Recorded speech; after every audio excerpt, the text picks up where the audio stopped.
Telangana బోడగాకరకాయ curry. ఎంత బాగుంది కదండి. ఇట్లా పీసెస్ తోటి మనం ఇట్లనే కట్ చేసుకోరి, మనకి ఎంత బాగుంటుందో టేస్ట్ అయితే. గ్రేవీ అయితే ఇట్లా ఇట్లా ఇట్లా ఉండాలి. ఎంత బాగుంది చూడండి. ఈ సీజన్ తగ్గట్టు వస్తాయి. సీజన్ తప్పితే మంచిగా ఉండవు, ఉడకవచ్చు ఆబ్రేట్ ఉంటుందో ఎట్లుంటాయో తెలియదు. ఇక సీజన్ అయితే వండుకోవాలని ఇప్పుడైతే నేను రెడీ చేసిన. ఇక మీకు మనకు బ్యాక్ పోతే తొక్కులు ఉన్నాయి. ఇవి పచ్చడి ఉడక చేసిన, కొన్ని ఫ్రై చేసిన, అన్నీ చేసిన. కానీ ఇప్పుడు మాత్రము ఇక కర్రీ చేసిన నేను. తెలంగాణ బుడగాకాయ కర్రీ ఇది మనం గ్రేవీ తోటి కర్రీ ఎట్లా చేసుకుంటాం అన్నది మా బాపమ్మ, మా బాపు కాలం అప్పుడు మా పనైతే ఇట్లా చేస్తుంది. ఎంత బాగుంటుంది టేస్ట్. ఇట్లా అంటే ఇట్లా రావాలి. ఇట్లా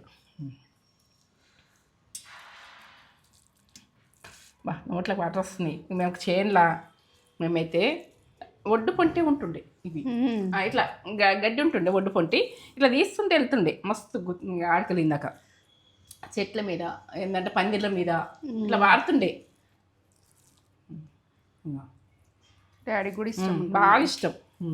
ఇట్లా వక్కలు ఉడక ఇట్లా తింటుంటే కమ్మ అనిపిస్తుంది.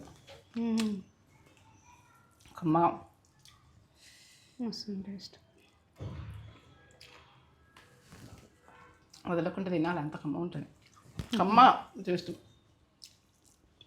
అన్నీ కరెక్ట్ పడ్డాయి. ఉప్పు కారాలు అన్నీ మీకు కొలతలు కరెక్ట్ చెప్పిన.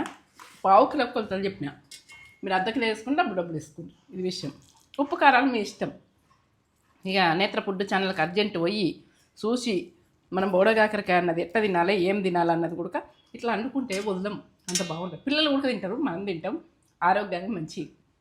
బోడగాకరకాయ అంటే డాక్టర్కి అడిగితే ఎన్ని బెనిఫిట్లు ఉన్నాయన్నది చెప్తాడు. మీరు అప్పుడే అర్జెంట్ పోయి తెచ్చుకొని వండుకొని తింటారు.